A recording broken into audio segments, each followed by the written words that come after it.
not on? It's on. It's a hello, everybody, and welcome to another edition of the Just Enough Heshy show. By the skin of our teeth. By the skin of our teeth. We really today was by the skin of the teeth we're sitting here. I'm telling. Estee's away, Neil, by the way, so she's not announcing us tonight. Oh, she went to Israel. To Israel. Yeah. Very nice. Very nice. It's you and me. I hope she enjoys and sees more than what she enjoyed last time, she said. I don't know, something very silly. Right. So she's going restaurants or something. Right, she's going for 10 days on a real trip on Birthright. Yeah, maybe she'll learn all about our forefathers and stuff. Right. But anyways, usually you get announced before me, so I'm going to announce you. You're going to announce me? I thought I announced myself already just by yapping away. But nobody called you the voice of reason. Correct. Show. So welcome. And also, which of course, I want everyone to know. I got it from Ed Koch. It's not my original. Don't think I think it's my original. You know? And also your engagement of your daughter last week. My engagement, yeah, beautiful, very nice. That's why I had a miss last week. That's right. He missed last week, Tuesday. So I'm happy that you got him back here. And of course, you have me, Uncle Heshy. That's right. That's it. So we have a good show. We have a special guest tonight by Jill Houseman from the Actors Synagogue in Manhattan. Yes, the Actors Temple. Actors Temple, and we're going to talk to you in a minute. We start the show with a quote, and Neil makes fun of me. Then we give out a couple of advertisements. So first, I'm going to start with the quote. Forward. Okay, Neil, I know you're going to get angry at me. Stop, just talk. Yeah. Okay. Don't dwell on what went wrong. Instead, focus on what to do next. Spend your energies on moving forward toward finding the answer. That last part is what I like because I'm looking for answers. What was the last part again? Just reading the sentence. Okay. That's a lot of wisdom. Right. Spend your energies on moving forward toward finding an answer. Forget about what happened. Get the answer. Let's go on. Ask the questions, which I'm going to ask a lot of questions.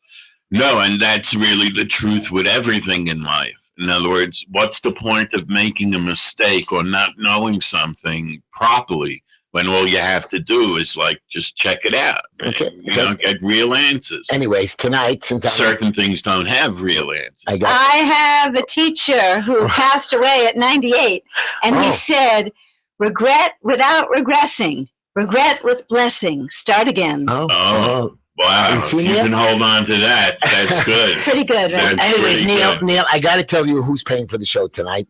Yeah, who is paying? Because some guy. Did I tell you I met this guy at my daughter's engagement party? And he was really upset with us about different things. I met him. You met him? 23-year-old girl. I came by afterwards. Oh, I didn't know. Should listen to the show. Anyways, BL Premium Electric Cigarette. You can get them on BLEMIUMESIG.com. Call Mikey, 561-239-5941. Or you can call Mr. Clean Dry Cleaners for free pickup and delivery. Yes, you get 25% off when you say our name.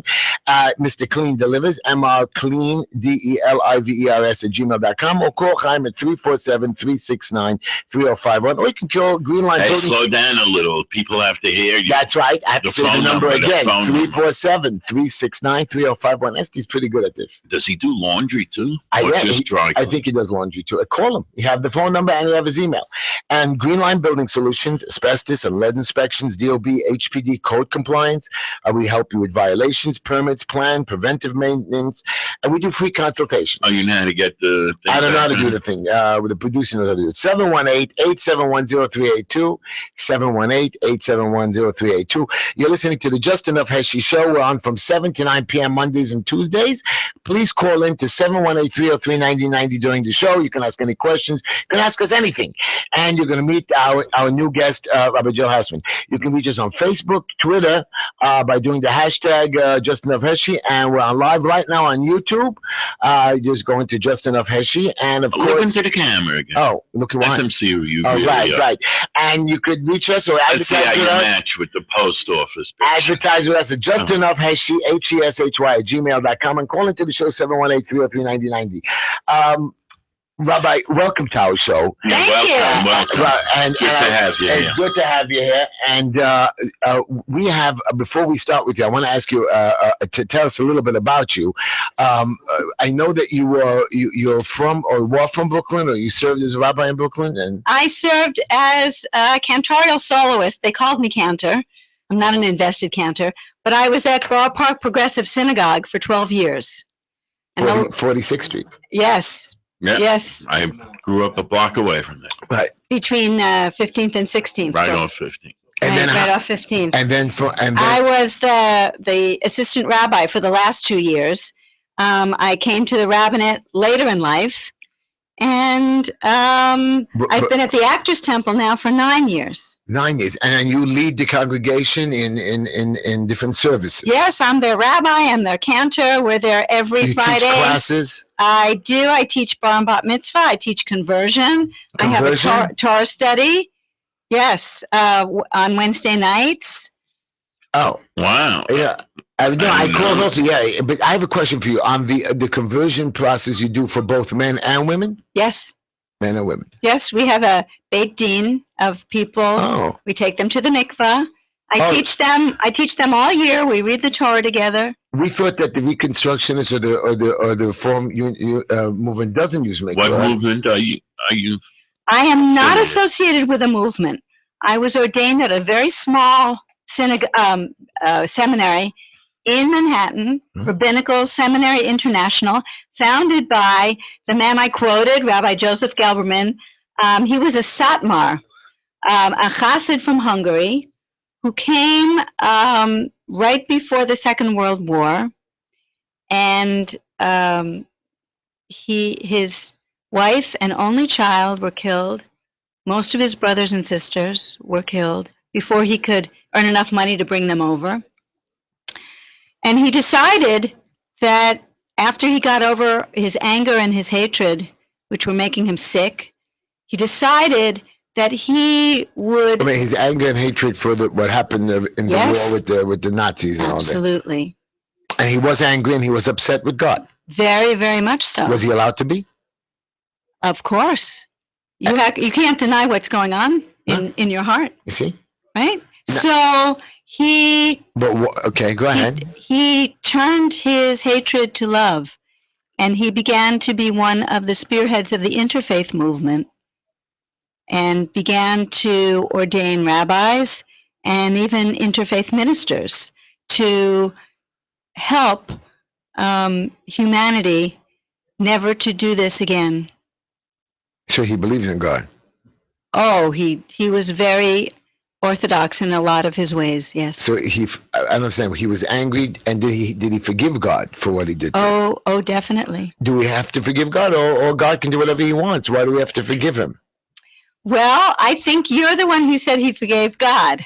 I don't know exactly where his anger was directed. I imagine it was directed to the Nazis and not to God. He loved God. He didn't believe that God did things to punish human beings. He believed in a forgiving, loving God.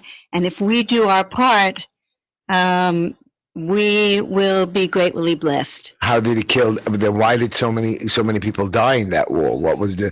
That's a good question. I have my own answers. Of Right. course. Nobody's been giving. I've asked that answer many times. Asked this question, and Yeah. nobody can give me an answer. Even Neil, you give me a hard time about it. Because I really don't believe there are answers. Right. There are only perspectives. We can look at it through the perspective of not where was God, but where were we? And we also can look at it through the perspective of Sodom and Gomorrah. When the people of Sodom and Gomorrah were acting in an anti-human manner, Right. instead of welcoming guests with hospitality like Abraham and Sarah, they did the equivalent of attacking guests and not sharing Right, with them. but that was a few thousand years ago. Right now, and back then, all the Jews were nice people. They made a good living. They were happy to everybody, and killing out. We didn't have Sodom and Gomorrah back then, and I don't see. A lot of people tell me they were bad or we were being punished.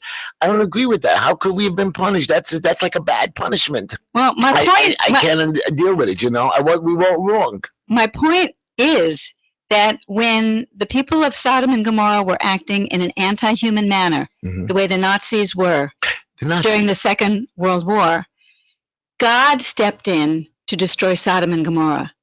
But during the Second World War, God let us take care of the problem with God's help. But we were killed out. We were. That's bad. Of course. Do you know they say today, Neil, and that today there's like 15 or 16 million Jewish people in the world? And we're right back to where we started back then, where we were 70 years later. Just imagine they wouldn't have killed those 6 million. We would have been like double or triple. So I don't know. I don't agree. I don't. You don't agree to what? That anybody should have been killed and punished for any course reason not. whatsoever. And God. Now I'm not saying God was wrong. Now everybody screams at me when I say that. Everybody's telling me God did it. I got that. But what's the deal? We did it. We didn't do it. I don't agree. No, Human beings. Right. So human beings. He should have controlled us. He controls us. He can't let this happen. If this happens, something special should have happened, or something like this should have never been happened to us. It's a great tragedy, and there's no way to understand it. But and did I tell everybody this story? I watched a movie that the Jews in the Auschwitz put God on trial. Yes, they did. And he was found guilty, a breach of contract. Yes. So now he's found in violation. How do we collect? What do we get for it? Well, the end of the story is the rabbis noticed after they found God guilty that the sun was rising. And they said, it's time for the morning Shema. Right. It's time for the morning prayers. We always have to pray. That's right. They didn't forgive. Since Sinai, God has been stepping back to ask us to do more and more for our own spiritual development. Neil? Yeah, I'm not sure what makes spiritual development, I'm really not sure. Pain and suffering, right, and all that, that sounds cool. So old school, like that. It's just like, where do you even come up with that? Like, it's like smacking a 4-year-old kid for doing something, like, so with the kids today, do we teach what happened in the Holocaust in the school, in the Reform schools or the synagogue? You do have older people that were in the Holocaust still, right? Yes. And they are? Well, we have an obligation to let children know what happened. Of course. We can't abandon that responsibility. But I think there is an evolution of human consciousness that is occurring. I teach a lot of bar and bat mitzvah kids, and they're much more spiritually evolved than I am, or the people of my generation. I can see that there is an evolution of human consciousness. And the way it works is that, say I'm standing right at the water's edge, looking out into the ocean, and I can see the horizon. Right. The people who were born before me are standing a little farther up on the beach. They see a different horizon, not quite as far. And the kids who are 12, 13, 11, they're standing in the water, and they can see a farther horizon than what I can see. Can I ask you a question? That's interesting. That's interesting. They teach. Everybody has classes, and they teach. You have. Do they come? When are these classes? Once a week, special for the kids, Hebrew classes, or do they? I teach the bar bat mitzvah kids once a week, and I teach them singly so they can form a real association with the Torah and with their own spirituality. And now, and what do you find that children are interested? It seems that's what you're telling us. Children are very interested. Yes, the Torah is spiritual and intellectual food for them. How many members do you have? Maybe about 200. 200 members. Something like that. Is that families or?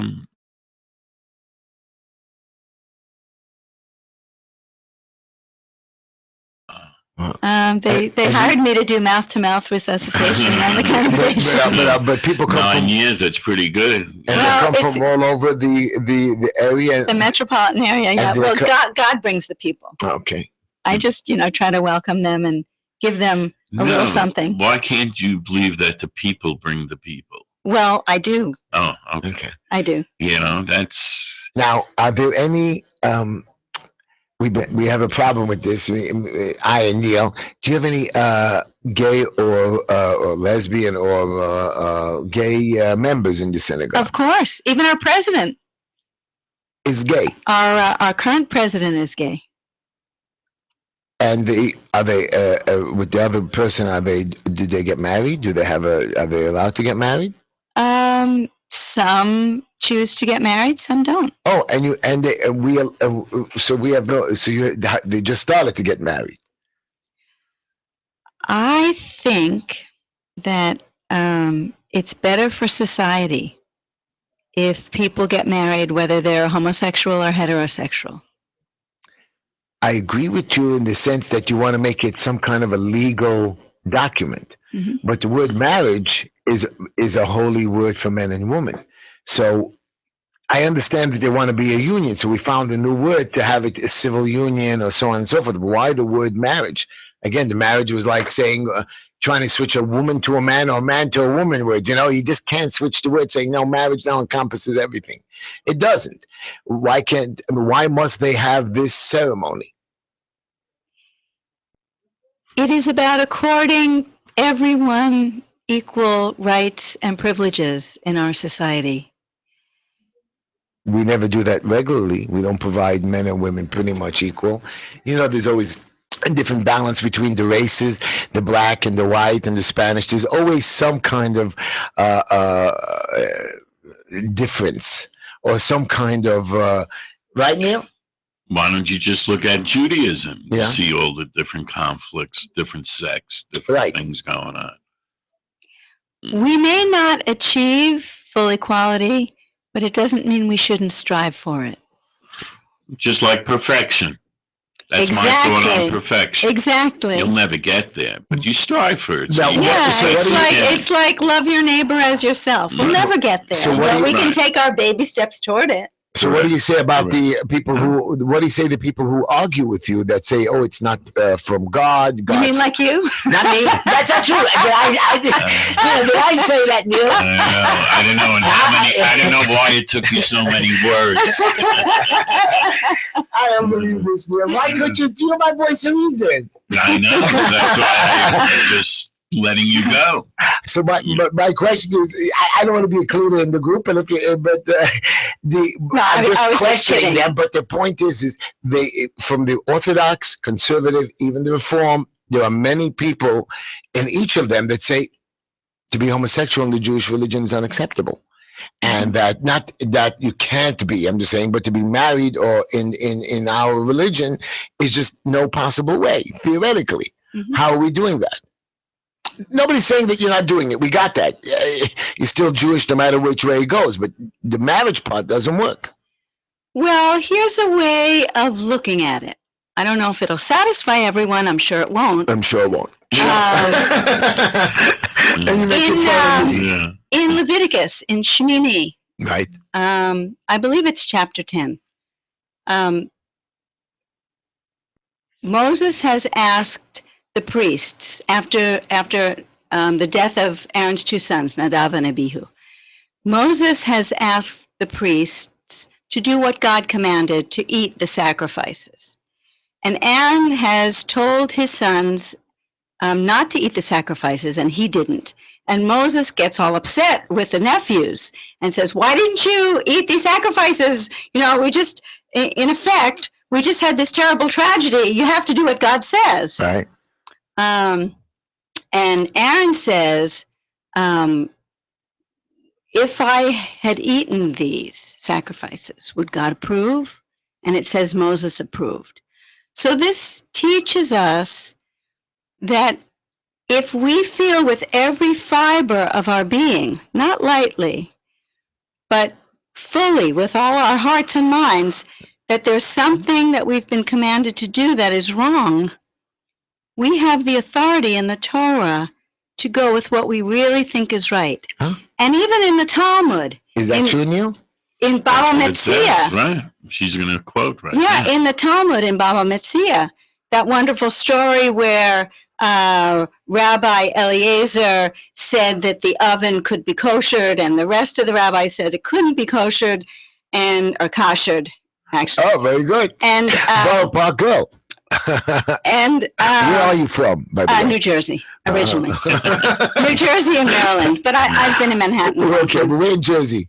Maplewood, Livingston area. We don't know that, right? We went to school in Delphi, in Lakewood, near Lakewood. That's Howell. Right? Howell, Freehold, Howell, yeah. Yeah. Okay, That's yes. where the good education is. Okay. So in the Talmud, the end of that story is the Torah is not in heaven. We go with the majority. Right. And that also gives us the authority to do what the majority feels is just and correct. So, not that we should ever change the Torah lightly, but if everyone in the society, or the vast majority of people in the society, feel that something in the Torah has been superseded by the way society has developed, then we actually have authority to do what we really think is right. So, and I add, I don't know if you'll agree, not agree, but that's how we have evolved from the get-go. In other words, that's the truth. In other words, every couple of 100 years, you see things change. In other words, from the time of the Mishnah to the Talmud to the... So, wait a minute.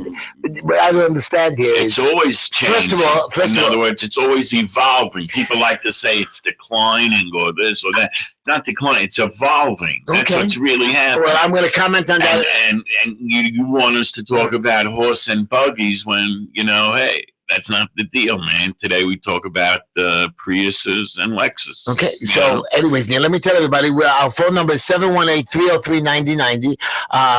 You can call in, you can ask us questions, you can speak to us, speak to Rabbi Joe, ask her any question that you want, or me, or we'll scream at you and hang up the phone. Relax. First of all, I got to tell everybody who's paying for the show. No, one second. No, 1 second. Just remember. He does it to me too, Just ST. remember. Yeah, Just remember I'm telling this. ST. No, this is important. Yeah. Somehow in the Orthodox, ultra-Orthodox, or Orthodox, I'm not sure even who's who anymore. Yeah. Okay, Haredi, whatever you want to call them. Right. There became a disconnect with most of the Bible. A disconnect. Because all they're interested in is Shabbos, sitting and learning and learning and learning and delving supposedly deeper and deeper understanding That's and stuff nice. like that. That's nice. But anything to do with human contact, to me, it seems like they've deteriorated, or they just don't believe it's the same value, the same Bible it's coming from. No, they do. Because I don't believe they follow it really, then. Well, That's the way. I'm around for 50 plus years, and I can tell you that's the way I see it. Yeah. Anyways, we're listening to the Just Enough Heshy show. Heshy show. That's right. YouTube, hashtag this one now. At least let me tell them where to call. Okay, what, the cigarettes or the or for the line? 303 718, right? 303 9090. 9090. 718-303-9090. Call and if we feel like it, we'll let you on. Neil doesn't like to pick up phone calls. We argue about it. Anyways, BL Premium Electric Cigarette. Go to the website. There's a special running. Mikey's like 10 for $1.10 and discount. Blah blah. And you get a smoke one right for you. BL Premium, or you can get it on esig.com, or you can look on the Just Enough Heshy webpage and get it. 561-239-5941. We have Green Line Building Solutions. And you can do HPD violations, DOB, HPD code, compliance violations, permits, plans, preventive maintenance, whatever you need in the building department. Architectural, 718-871-0382, 718-871-0382. Call in 718-303-9090. Before we begin, Rabbi, they want to know. Right. First of all, there's somebody wrote like a hate thing over here on the Twitter thing. That's okay. My question is, you know what? Just like there are different let me just tell you what they say. that I don't listen to on TV because I believe that they're just too much for me. Right. But Same thing so here, they have you a know. question. I have a question to ask you. I'm just checked it over. That if they say that you're right, the Torah was given, and you want to make a change to it after all these years, and it only started like 200 years ago, really, the change. The Orthodox, there was only one kind of Judaism till about 300 years ago, till the Reform movement started. No. Chasidus is the one that changed. Okay, but my question to you is: it says the basic rule, the divine document given down to us from day one, rule number 101. Rule 101. Every rule must be followed in the Torah, and nothing could be changed. If you change one, you automatically lose the whole Torah. So if you're Mechalel on Shabbos, you're automatically a murderer. And what did he say? I don't know. You stop with the Well, asking. the rabbi said, right there. Go ahead. The rabbis got to the point in the Torah where it says, don't add, Moses said in Deuteronomy, don't add and don't subtract. And the rabbis knew that they could not follow that law. So they said, well, let's make it numerical. Let's not add a fourth blessing to the ancient priestly benediction. You know, don't subtract numerically. They knew that if Judaism was going to be meaningful, as there was an evolution in society, that they could never observe that. 1 minute, and that was a long time ago that they said this. Yeah, well, who said at the time of the Talmud? Who said this? I never heard this before. It's in all the commentaries. It's all through. That Moses said, "Don't add, don't subtract." It's in the book of Deuteronomy. 1 minute, and it says in the Not Bible to make any changes. Yes. That they decided to. For the Kohen, make it numerical. If you look in Rashi, it's there. It says it over there. Rashi says it. Okay, it's pretty good. Yeah. We have to change because we're not the same society as when the Bible was given. And things did change. Look the way things changed from the time of the destruction of the first temple. So I want to talk about that. Very good. What do you mean? Okay, but did we not build this temple back right now? Isn't this now the 3 weeks, right? We can't go swimming and we have to be. This is where the leading up to Tisha B'Av. Right, Tisha B'Av. So right now we can't eat meat, or we could eat meat till the 9 days. Yeah, it's a numerical thing. So here's my question to you. So we destroyed the first base, the temple, the second temple, right?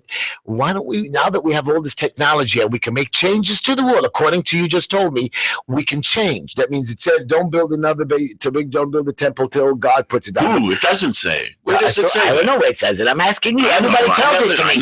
Everybody tells me you can't build a temple till God. This is very interesting. My question is, what happens if we start a petition now? I'm serious. We start a petition and we run it around the world and we say, let's build a base of English. We'll make a deal with the Arab people. We'll split the land. The Muslims. We'll leave their mosque. We have enough peace left over. Let's build a smaller temple. Very nice. Let's get it started. Well, we got Israel. We got the power. We got the money. How many Jews in the world, proportionally, 15 million. Want to see everybody animal sacrifice reinstated? That doesn't have to go with the right. It doesn't have to go with it. We make a change, right? We change. In other words, there are some rabbis who say that won't necessarily. It won't happen again. Right? God has us checkmated. God never wanted animal sacrifice to persist, and that Maimonides said that. But we do sacrifice animals when we eat them, don't we? Sacrifice them. The butchers. No, that's what they're made for. Right, to eat. Right. So they eat them when they sacrifice them in the temple. They eat them too. Sometimes depends what you brought it for. Okay, if you have the bad part, me too. When I'm cooking, when I'm making a barbecue and it gets ruined, or my son is cooking, I throw that part away. Of course, I burn some of the food. Do you ever go back to pick it up? Yes. When it falls into the coals, I tried, but it doesn't really get bad. It never works. It never works. It never works. Can we take a caller, Rabbi? Are you ready for a caller? Absolutely. Okay, guys, go easy. Let's go line. Oh, we lost a caller. Let's go to line 1. Hello? Hello? Hello, you on the air? No? We lost him. Hello, guys, we have a new producer tonight. A producer in training. The old one is retiring, Neil. If your call has been lost, call us back. You can call us back. Where? At 303? 718-303-9090. Okay. Okay. Let's see what Now I have a question for you. So why don't we build the base of Mikdash? God has us checkmated. Right. He said that.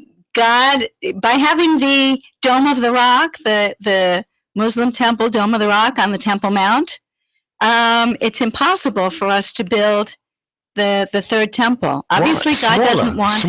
Smaller. Like today, we have condos, right? We build a smaller house, nice duplex. We can build up high now. We got try going up on the Temple Mount and negotiating. No. What happens if we can? What happens if we make a deal? Do you know in the 1979, 1980, Neil's going to be very proud of this story. I was reading a book. He gave me a crazy book about his buddy over there, Mark Rich. This guy during the Iranian crisis, where the Iranians hated Israel. Okay, they hated the Jews. And even before that, when they hated the Jews, they built a pipeline from Iran, and two Jewish boys, this guy Mark Rich, after the war, nobody could touch Iranian, only these Jewish boys. So if we could make it happen, we go over to the Palestinian boys and we say, listen, guys. However, we make it happen. You can get the right people involved. Can we build a temple? We spend a couple of years, and you really make it happen. Right, but my point is, even though you don't have it as long, but you can make it higher now. We have the technology to build different. Who says we can't include the Temple Mount inside? Wow. Crazy deal. Too many problems. That would be, but why not? No. Why not? The problems are there, and they can be fixed. That's the whole idea of having some intellectuality. Why must somebody kill? Why don't we not mix the religions, but not mix them? But what, he has to be our enemy. Right. Like he has to be our enemy. Right. Is that the way it is? We know that when the Messiah comes, whenever that is, and whoever that is, if we know, yes, no. But we know that there still will be a whole world. The world is not going anywhere. You got 7 billion people in the world, 15 million Jews. Think about it, Well, perhaps there is no Messiah. Oh. Perhaps there's a messianic age in which each of us has the obligation of bringing about that time of peace and harmony that we and God have dreamed of together. So, and I think that a reenactment of the temple would be very peaceful. Right. Wouldn't it be cool? Peaceful. For example, your synagogue, my question, your synagogue, you walk into your synagogue, do you have the big windows? We have some beautiful stained glass windows. Stained glass windows, and when you walk into the synagogue, it's a nice atmosphere, right? It's a nice place to pray, better than being home. Same way with the temple. We build a beautiful, hip, modern age temple. Yeah. Why not? I don't see why not. And you're allowed to have music in the temple. You told me like a 200-300 piece band. They did have music in the temple. Right? Did they have? So why not? Trumpets, I think. Oh, trumpets? Yeah. Doesn't make a difference. It's never about the physical place. It's about our improvement as human beings. Probably we are in Jerusalem, we are in Israel to work out the ancient hatreds that we have with the people who live there who are not Jewish. Do you go to Israel? That's why we're in Israel. Yeah. To deal with everyone that done us wrong or something. We've been returned to Israel for a sacred purpose, to bring about unity within our people and eventually with our neighbors as well. We didn't have unity before? Jewish people have not had unity. We know during Roman times, some during Greek times, that's the Hanukkah story, about the Hellenists versus the anti-Hellenists. Right. Well, we've got Haredi, we've got assimilated, we've got everybody in between. So we've been punished already enough. Why we don't get along? Why don't we get along? And we've been punished enough. Now we get along very nicely. No, we don't. Yes, we do. Stop it. We have some stupid infighting. The ultra-Orthodox and the Orthodox would not give her the respect of a rabbi whatsoever. She has the title of rabbi. Today's they would not accept her. Excuse me. At the White House this year, President Barack Obama, who was the rabbi there? A Reform rabbi, correct? I believe so. A lady rabbi, I'm sorry. And I think that's it was not an Asian lady rabbi. But what are you That's telling not me in about Jerusalem, though. Obama? Okay. Obama doesn't mix into my religion. I'm He saying, has but no effect. it shows you He that shows me nothing they about do. religion. He's the president of the United States. Okay, Respect but religious-wise, he's not. It's not like you're telling me the Pope. The Pope. The I point can understand. is you see that the Reform and the Orthodox do business together with no problems. But I'm telling you, in their hearts, I'm not convinced that Hatzolo- the Orthodox. See, I'm convinced If the the- Reconstructionists and the Reform have no hatred really against the Orthodox. Is that true? In other words, I think there's hatred in every human soul, every human being, really? and it's up to us to work against that. You don't work with the Orthodox movement at all, or associate with anybody in the Orthodox rabbis or synagogues? I'm happy to associate with everyone. I really am. Yeah. I don't want to sit in the on the side or in the back or in the balcony. I'll tell you that much. It helps me to pray when I'm fully accepted. No. Yeah, and you want to participate. No, that's I do. But and I believe that the same right that you have to participate in because that's what you want. The same right goes for the Orthodox guy. He's allowed to have his little hole in the wall or whatever it is, and do it the way he wants. So, Sure, I respect them. Yeah, but I have a problem because I don't believe they respect anyone except Oh, stop themselves. it. That's not true. No, that's my The opinion. Orthodox I've been movement around a long accepts- time. Hello, the Orthodox. And they're always, they're adding things that to make religious life more difficult. They're always finding fault with something, like riding a course. bicycle and stuff like that. I mean, come on, give me a break. That's not religion. That's a cult. That's so far away from the Bible. It's so far away. It's like doesn't make sense. When you have leadership that it really, what's more important is that, all the kids belong to his school and go to his school and, send money his way and stuff like that. Okay. Yeah. Now We have to respect each other, or we're as guilty as the people we blame. That's the problem. But now you've been to No, Neil, I want to ask you a but- question of the rabbi. Rabbi, you've been a rabbi for 20-something years or No, spiritually, no. 9 whatever. years. Let's make it- Since But you've been involved with 2004. religious leadership from 11 years. But 11. no, that's to rabbi of title. But the title rabbi, you were cantor prior. You've been involved with many synagogues for how long? 20, 30 Yes. years. Okay. Yes. You've been to weddings, many, Yes. bar mitzvahs, Oh, yes. bat mitzvahs, Mhm. brisses. I've conducted them. I do no cutting, but I do the baby Right. naming So you've ceremony. been to so many of these ceremonies. Have you been to an Orthodox wedding? I don't think so. Oh, really? Okay. Because in the Orthodox wedding, they keep it separated. Right. No exceptions to the rule. Am I correct, Neil? Right. You mean the bride is not under the Well, sure, the bride is under Uh. the. But you know what? You don't see any women besides the mothers, and then the mothers go away afterwards. like the bird, Right. you were supposed to take the mother bird or something. and Right, send right. her away. We got to take a call, Neil. Hello, push the button for us, help us here, whatever.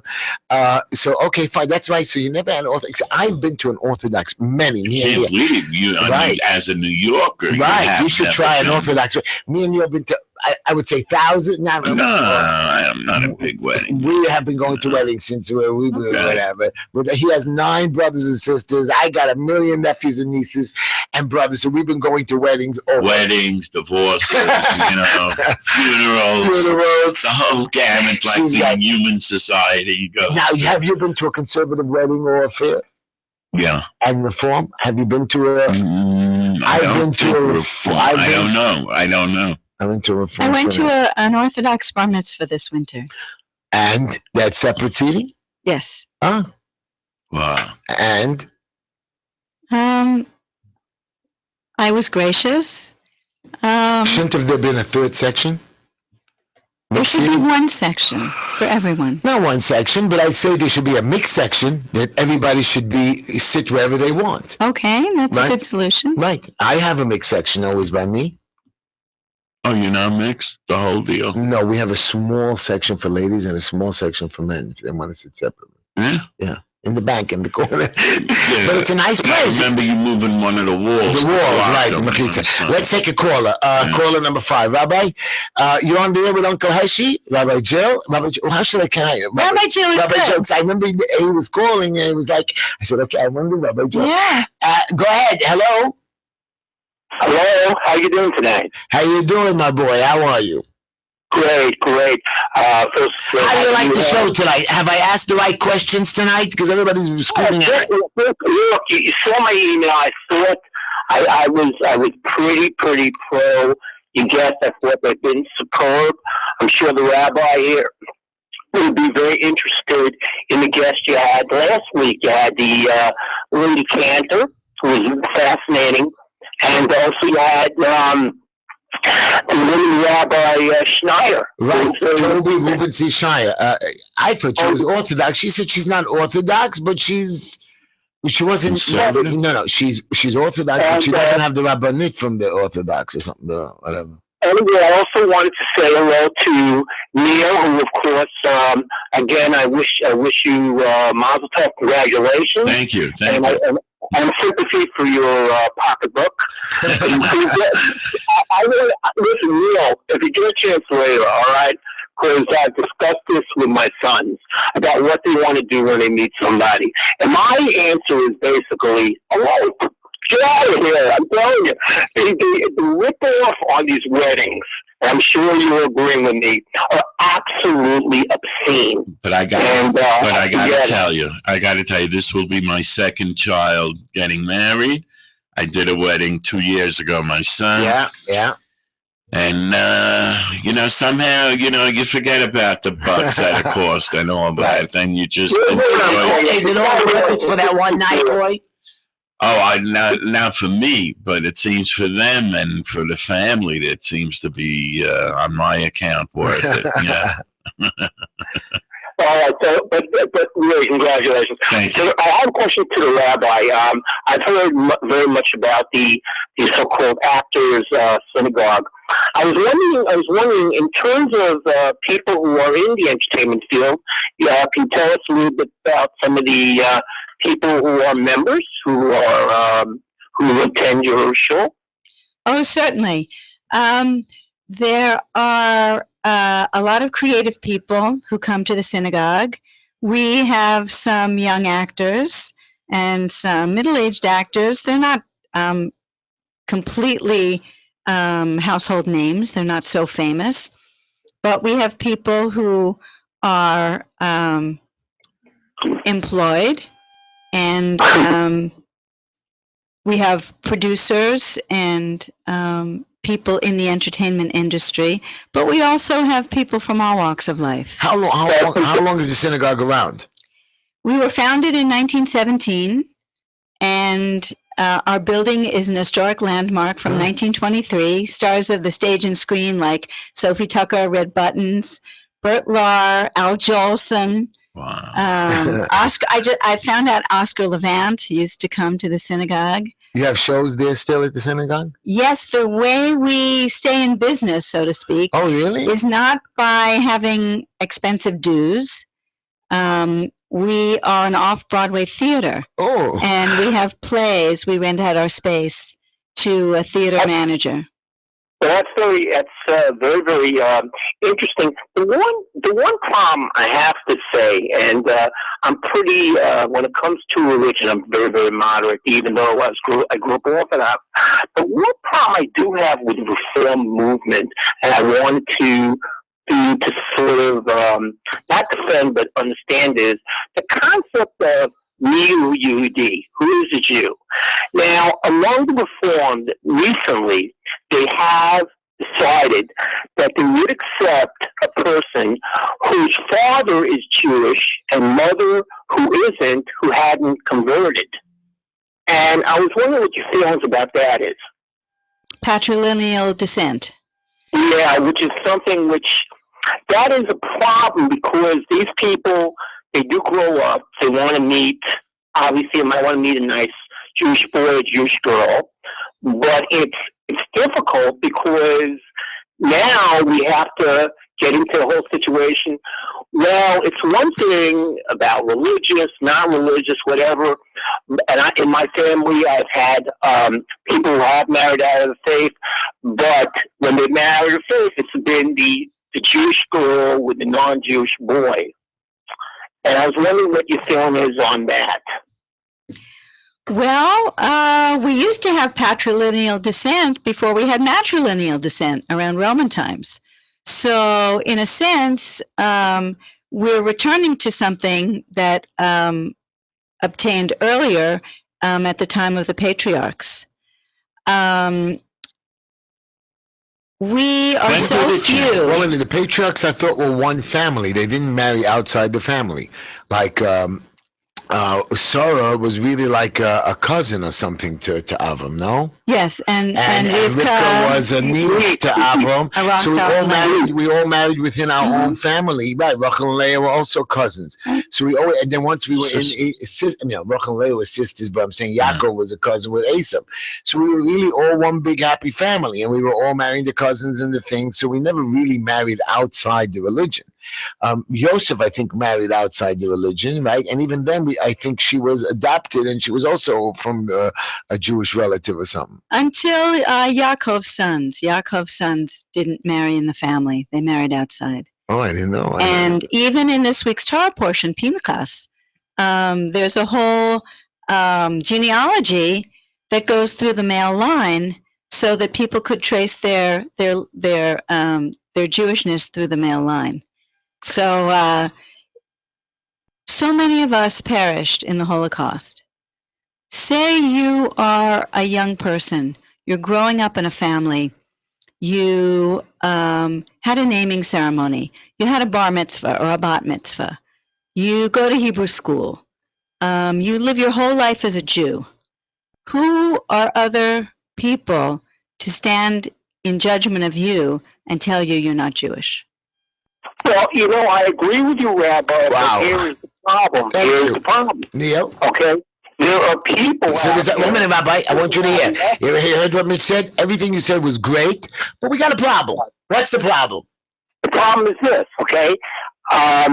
Even though, again, I understand what you're saying, and it obviously is sweet, it makes a lot of sense, but the problem is, if you're going to say that what we feel or whatever, that there shouldn't be any religious rules and regulations at all, what about people who are Jews for Jesus? They believe in their perception that they're Jews and they're also Christians. I mean, it's really, they're not Christians. They're not Christians. They're Jews following Jesus, but they're not Christians. Well, you made a big jump here. Right, that's completely out of it. Even the rabbi agrees that's not what it really is. Yeah. Look, say such a person who grew up Jewish, but through their father.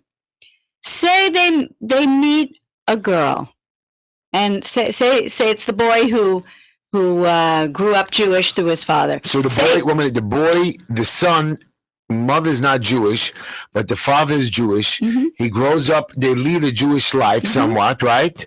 Because they have two religions in the house. Well, maybe not. Maybe right, but she doesn't have to convert to Judaism. She can run her religion, and the boy picks whatever, or she lets the father raise the kid Jewish. Mm-hmm. Now, does this kid get a bar mitzvah? Well, say he lives a completely Jewish life with a bar mitzvah, and he gets married with a chuppah. Say he meets a girl from a more observant family. Right. He can always go to the mikveh. After that, if it's so important to her family, he could just do that. He can go. He had to have a bris. He can go. Okay. Well, of course. Okay. But he could go to the mikveh. And he's Jewish. I do. He doesn't need a conversion process. Well, He did his conversion. What's his conversion process? He practiced the religion. But that would be. He didn't practice it right. It would be a more formal conversion if that's what the girl's family wanted. The girl's family wanted. For instance, I wanted to be a Jew. I don't care how. For instance, I do conversions. I help people convert. I read the Torah with them. I teach them about Jewish history. I teach them about home observance. What kind of people convert, I may ask? All different kinds. What do you mean all different kinds? Do you have black people converting to Judaism? I have never converted a black Spanish? people. I've converted, yes. Spanish? I mean, Latin people to Judaism. People who want to marry Jewish people mostly. Chinese? I mean, not Chinese, Asian. Yes. You've converted Asian Yes. people? Yes. So, but let me just finish with this. So I have no standing in the Jewish community. You know, I didn't go to one of the academic seminaries. I went to this wonderful. You don't have to go. Do you study the Torah? Absolutely. So that's what most of the rabbis did. They didn't go to any big schools. They studied it and studied it. But I didn't go to JTS. I didn't go to HUC. I don't have the standing in the Jewish community where an Orthodox rabbi would, even in this country, no less Israel, would ever recognize my conversions. However, Israel does have conversions acceptable. I see. Reform. No. However, Reform conversions are acceptable in Israel. Marriages, no, you're wrong. Reform conversions. They lost. They didn't, no, that's the wedding, sweetheart. You're making a mistake. Reform conversions are acceptable to become Israeli citizens. No, You we're just not. Wait a minute. You're Check the wrong. rule. Producer, check the weddings. Only an Orthodox wedding, but a reform conversion isn't acceptable. No. I don't I'm think so. telling I you don't wrong, think so. Heshy. Check that. Hello? Check if Orthodox reform conversions are acceptable to No, Israeli it's a citizens. huge brouhaha. But I give people the best experience of Judaism that they can possibly have. I allow them to have their souls open up, to love the Torah, to love God, to know how to be a Jewish person. And then I say, if you ever want a conversion which is higher, deeper, wider, more acceptable to somebody else, you can always get it. But they have to believe in God, right? Yes, of course. What happens, there's some of us that are born Jewish that have lost our faith and don't believe in God. But we're Jewish. I mean, we're still Jewish, right? There are different ways to believe in God. Now we're getting to it. Go ahead. Help me. Yud Hey Vav Hey, right? Yeah. The Tetragrammaton. Oh, wait a minute. Reform conversions are acceptable in Israel only if they're done out of Israel. Israel also recognizes gay marriages performed outside of Israel. Wow. Okay, but Israel itself. Yeah. But Israel is for the Jews, right? That's the whole objective. And plus, America today accepts gay marriages, so what difference does it make? Okay, where are we going with all Okay, this? so the rabbi, before we get back to to Yud Hey Vav Hey. Yud Hey Vav Hey is a conjugation of the verb to be. Mm-hmm. It means being, it means existence, and it contains the letters for I was, I am, I will be. So God's name is being, existence in the past, present, and future. We're not allowed to say that name, right, Neil? We don't say those letters out loud, right? We don't do that. We don't know the vowels that go with them. We don't want to say God's name, but we can spell God's name. Yeah, I mean, what do you say? We say like Yud K, Hashem. Yeah, you say I don't know. No. I was, you know why you're wrong? I was watching a very good movie last night. Norman, where are you, Norman? I was watching a good movie called Schindler's List. Schindler's List. Yeah. I don't care. I know you're sick of it, but there are some parts of it that blow you away. And there are 2 or 3 parts where they make blessings, brachas, in the thing, or they say Kaddish. They never say God's name. They say Hashem. No, we don't say in the God's movies. name. No, but in the movies, who cares? The movies are not Jewish people, really. They did not allow them to say God's name in the Jewish version. We don't know how to say God's Hashem. name. They say Hashem doesn't count. It does Or we count. can say God. But we can spell God's what's name. wrong? We can say the Isn't letters. saying Hashem. No, or bracha God. to Hashem is not a real bracha. Why not? I don't know. Again, you're asking me questions. You can't do No, that. you're going to ask the Ask the rabbi. rabbi. I don't know It's that. I was custom. taught that it was wrong. If you say it that way, it doesn't count. It's custom. I don't know. You really think God's sitting up there saying, "Oh, It doesn't count. you used the wrong The word. wrong word. You had the right intention and used the wrong word, and No. therefore I'm Right. gonna what?" put you in hell. So how come, didn't you hear these other rabbis telling me that I'm going to hell? I'm going to be cooked on both sides. Both sides. They Both know, sides. because they know who you are. Yeah, what? Hell is a very non-Jewish idea. It's a Christian idea. So it's, we don't. it's not a Jewish idea. So we don't have hell. That's true. We don't have hell. So no matter, I mean, if we do good, I mean, anybody doing good is a good thing, right? No matter what, you get credit, even though you're not full good Jew. Yes. Like. Well, we believe in tikkun ha'olam. You know, we're here to. What happens if somebody cheats on their wife, or the wife cheats on their husband? Is he a good Jew? We've transgressed the 10 Commandments. Right. So that's not good. That's the basic minimum that God requires of us. That what? Why is that a minimum? It's, Why isn't it part of everything else? Just because it came on a stone, whatever. I mean, it's all the same. What do you see? This is the problem. That the Orthodox decided to make gay rights and stuff like that, like, oh, that's the worst thing a person can do. Now you want to come up and say, oh, if it's in the 10 Commandments, oh, that's the worst thing a person can do. And then the next guy comes along and says, oh, Shabbos, you know, that's, oh, if you desecrate that, oh, that's the worst thing you can do. You know, like, give me a break. You know, we don't know really the value system, and because there are many components to the value system, who we are, where we came from, where we going towards. You know, it's not just, you know, like, oh, you did in an isolated event. You know, it's a big picture here. well, God is the judge. Let's just Right. say that.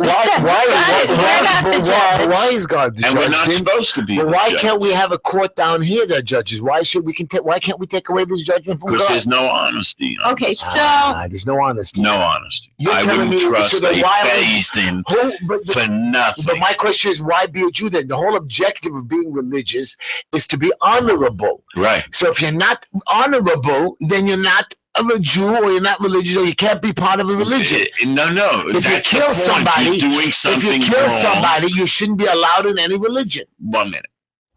If you do something wrong, Yeah. that doesn't take away from who you are. You just did something wrong. Moses killed someone. He didn't. Yeah, No, he no. didn't listen to God. No, he didn't kill. He didn't kill. Moses didn't kill anybody. Moses self-defense. He defended somebody else from dying. He didn't go That's out. not called self-defense, by the way. Why? Self-defense is when somebody wants to kill Well, if you. somebody's coming into my house to kill my wife or kids, I'm gonna go and shoot them. Okay, Let's I'm not defending- call it self-defense. Stop it. Okay? He saw somebody getting into trouble, and he So and he went in. And he was killing another here's Jew. a way. Here's a way to look at the 10 Commandments and all the commandments in the Torah. If God is one, and God is being, God is existence, then we live inside of God. There's no being outside of being. There's no existence outside of existence.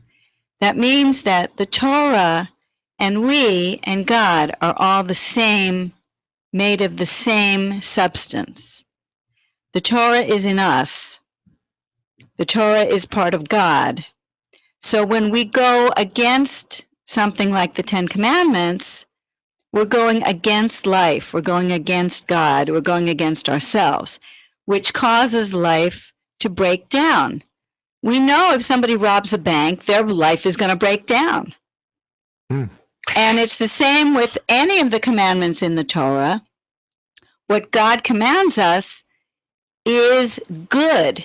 Say somebody doesn't believe in gravity and they jump up into the air. What's going to happen to them? What? They come down. Gravity They come will down. prove Well, I itself. want to talk about that. I want to talk about it. We're coming to our station break, Rabbi. We're going to take a No, break. but Rabbi, Neil, you I got tell it. We me- got 30 seconds. I'm going to close up the show. And here goes my closing. I do a quote before we come Go to the end ahead. of the show. Neil's Go not ahead. going to let me. All right. The only difference between the saint and the sinner is that every saint has a past and every sinner has a future. Oh, that's nice. Now, listen to me, everybody. We're coming to the station break. Stay tuned. Call into 718-303-9090. Come on, guys. Call into the show. Listen to me. Yeah. We don't care. How Neil about doesn't even that like guy? How about that? But the Rabbi, light is on. you're not a You should break. just know. Oh, the light is still on.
Hello, everybody, and we're back. back? We're back, baby. We're back with Wow. the Just No Enough more Heshy show. breaks. No more breaks. You could have taken your normal break. When ST's here, Rabbi, he goes outside for 5 minutes. Right, but Takes I us like the Rabbi Right, Joe. so Rabbi Thank is you. here I talking- like you too. So welcome back, everybody, to the show.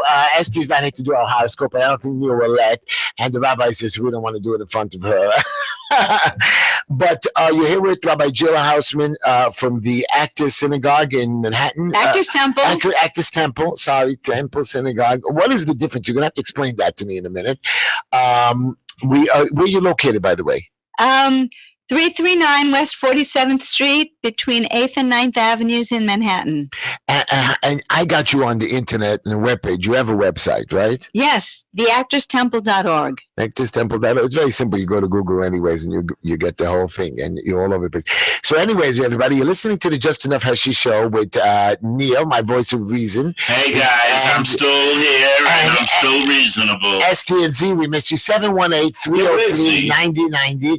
How do we function with that? I don't know. We're on from 7 to 9 p.m. Mondays and Tuesdays. Yes, we'll be back tomorrow night. Me and Neil sitting around and discussing a bunch of stuff. We're trying not to talk about religion too much. Right, this is We're how upsetting a lot of we've people. gone through a stage now, Rabbi, of just we wanted to. I had a problem one night. I woke up. I have a lot of problems. Neil's going to tell you. I have lots and lots of problems. And I woke up at night and I called him up. I said, I have a problem with religion. I said, I don't understand it, Neil. And I'm arguing with the kid, and he's trying to tell me this and that. And I screamed about the Holocaust. He says, why don't you have a show on religion? I said, but they're not going to be able to answer me because I know everything and nobody's answered me ever. And I went to my rabbi. You know, His father was a Holocaust. my father's a survivor. Holocaust survivor, and I had cousins and aunts, and I had people screaming at me on the show. Oh, you have relatives. The point is I would like an answer. Sometimes, and I got upset with God. Plus, other personal things happen to us. You know, you see people dying young, 39, 40-year-old person, it upsets you. I was in the hospital. This shot, you're gonna like this. you do every shot. Not every shot, but Almost not to the every nursing shower. home. So I went to the what's it called again? The ballpark Rehab center. Yeah. I had to go see one person. I went to see another one. I went to say good Shabbos to a few people, and somebody recognized my voice. And I started talking, and we joked about the Heshy show. And more people came, and it was good. You make people's lives happy and smile. And I didn't get home for lunch that day, by the way, 3:00.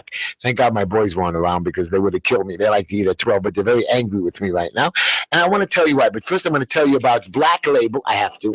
Black Label electric cigarette. Neil gets very angry. He has too much money. His money is such a priority by him. It's like its own BL God. Premium PRE. We have to make money. I got the shoes. I don't want to go with holes in my shoes again. Maybe you could ask that guy who I met by the engagement party or whatever. I want to tell you, that's the next thing I want to do with that. How come he doesn't BLPREMIU. call in? Yeah, well, boo, whatever we're going to call it. Can Yeah. you let me do an ad? One. Go ahead. Call us on Just Enough Heshy.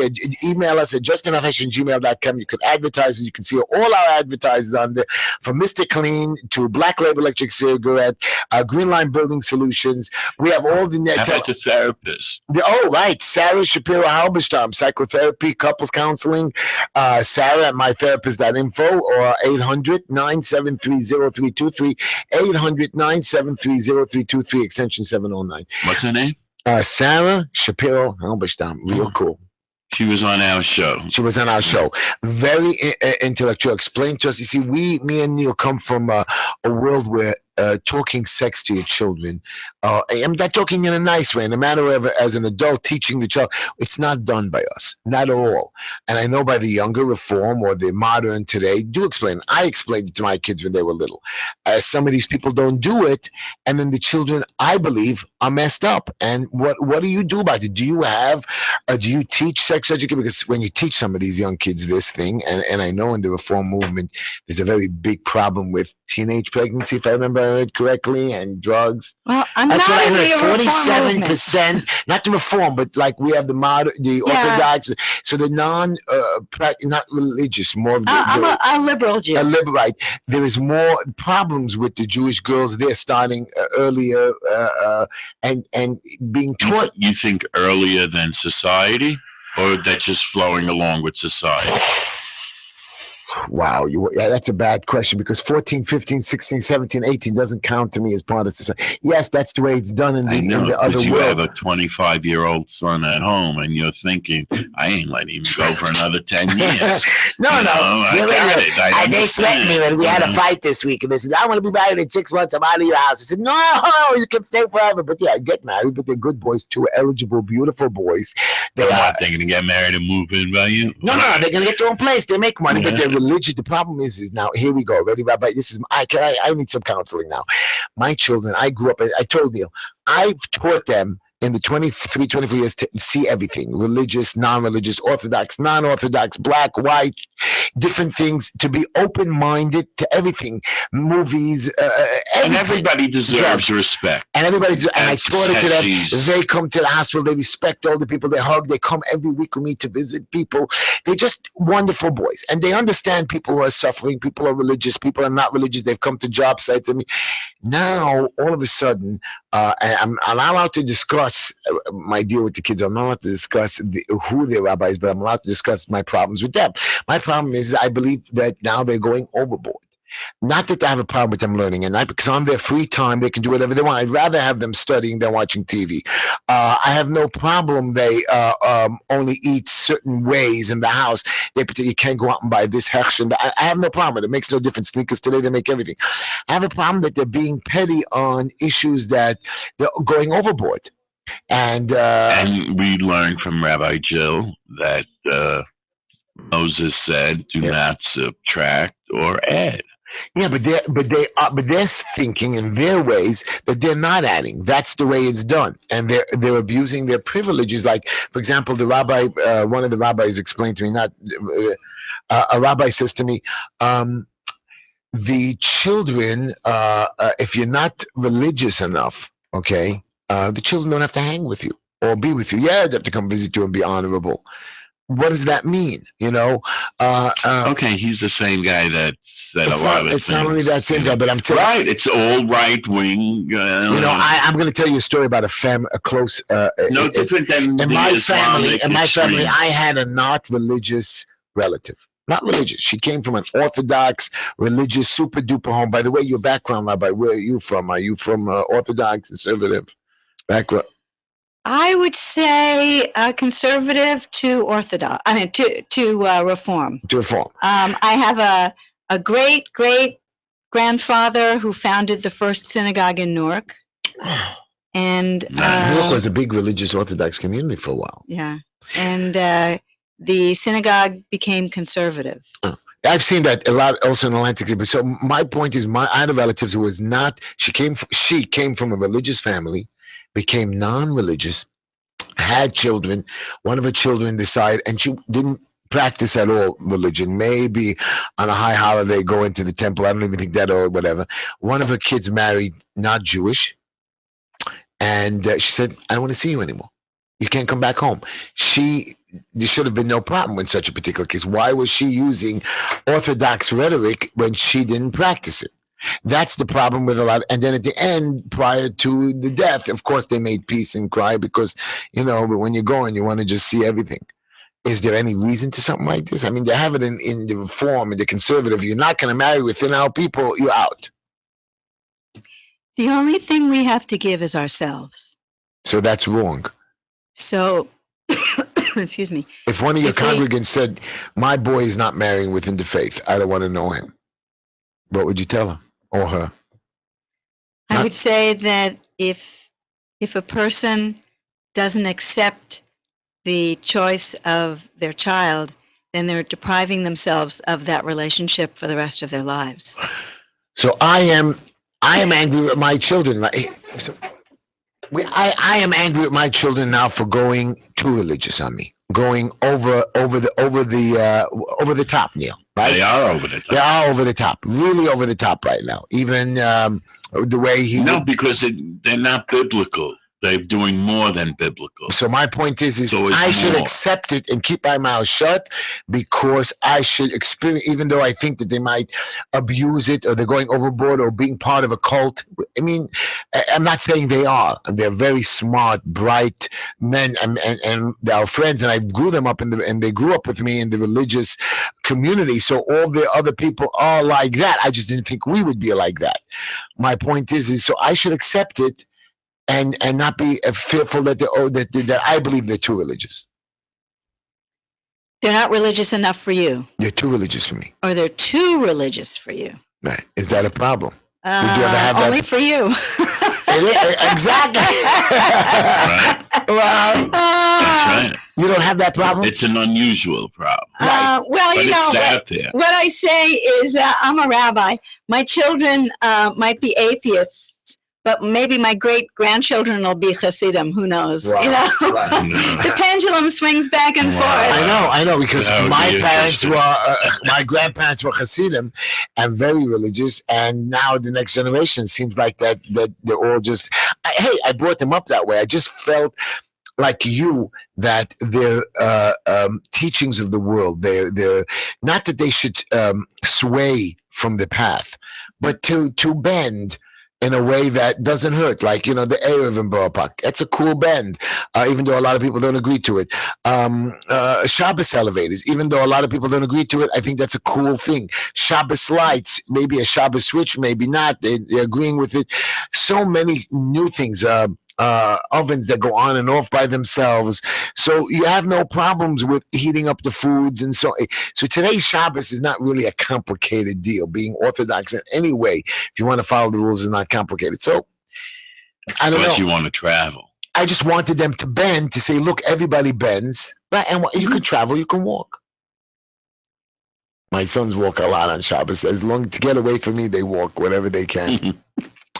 So I am unhappy, not unhappy, don't get me wrong. I'm happy that they're following the path of a teaching of a Torah, and their belief in God is so strong. This is where my problem is. Are you ready? Yes. How come they found it and I didn't? How come they have something that I taught them, and everything that they've seen of what we've gone through, they made him stronger and didn't make me. It's like telling me, hey, you know what I mean? You buy a lottery ticket tomorrow morning, you're going to win $1 million. You didn't win. And you keep buying, you lose. Sure, sooner or later you win something, but let's get it through your head. If you calculate the numbers, it's not there, no matter what. They have no right, this younger generation of these rabbis who brainwash these children. I'm not saying brainwash, but tell them stories which they believe and are not true or not possible to be true. One story I heard recently that somebody wrote a letter to the Pope and he got a reply. I can't believe it. I know that everybody believes his people believe it. I can't believe it. Why can't I believe it? Well, all religion is experiential. Some people are touched by God with a desire to cleave very close to God. Other people serve in different ways. Like what? Well, like the way you're serving. You're bringing religion to people in a way that maybe the ultra-Orthodox would never choose. So we have so many different pathways. Your pathway is sacred. It's sacred for you. And your children's pathway is going to be different. So I have a nominal. And again, we're back to being, the word is acceptance. And I have now a That's question. the bottom line. Rabbi, I have a question in reverse for you now. There's an organization called Footsteps. Ever heard of it? I'm not Am I correct? sure. Am I saying that correctly? I believe so. A Footsteps takes Orthodox or They don't take anybody. anybody. I'm sorry. Anybody who People wants go to be to them. not anymore a Jewish believer, right? A believer in Judaism? No, stop. People who are Orthodox who want to have a lesser level of observance. No. And want to get an education and things like that. In other words, the Hasidic schools don't teach English. Yeah. No, but they're basically. telling you also And not things to be like that. religious. No, they want No, to. they don't push you on religion either way. They I don't- don't believe they that don't push that's you their away from thing. it? No, they're trying to help people that want to be part of society. Yeah, how come the So they Orthodox give them people a- hate them? Because they're giving people a leeway to be part of normal society, and the ultra-Orthodox don't like that. So They want you to be part of their sect. They want you to follow they're their saying if you leader. don't want to be religious, we'll help you. Right. That's not right. Why not? You want me to that charity? hold on. You That's want me to put you through school? You want me to put you into college? I got that. You want me to so what's you want the me to problem? give you a grant? But now they're telling you can't be religious. No, it's not like it's a surprise. It's you, the person, is not interested in religion anymore. Right. So they're going to help you because they know you lose your family and community support and all that. So they know you can be in real trouble. So why can't they help you go back to where you came from?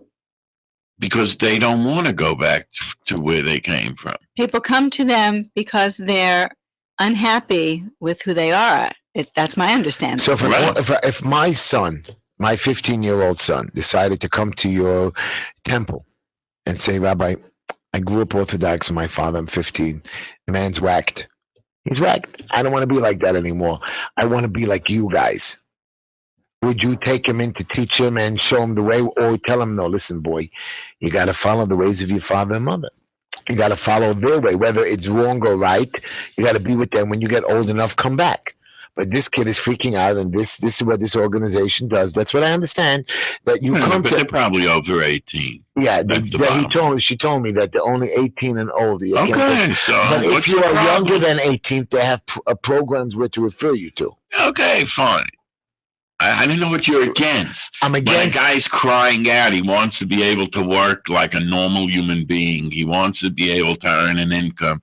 He wants to be able to have a, an education. He doesn't. Yeah, but he can earn He wants to understand. He doesn't need to be not religious to earn income. No.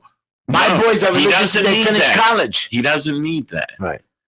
But he's not interested in the religion.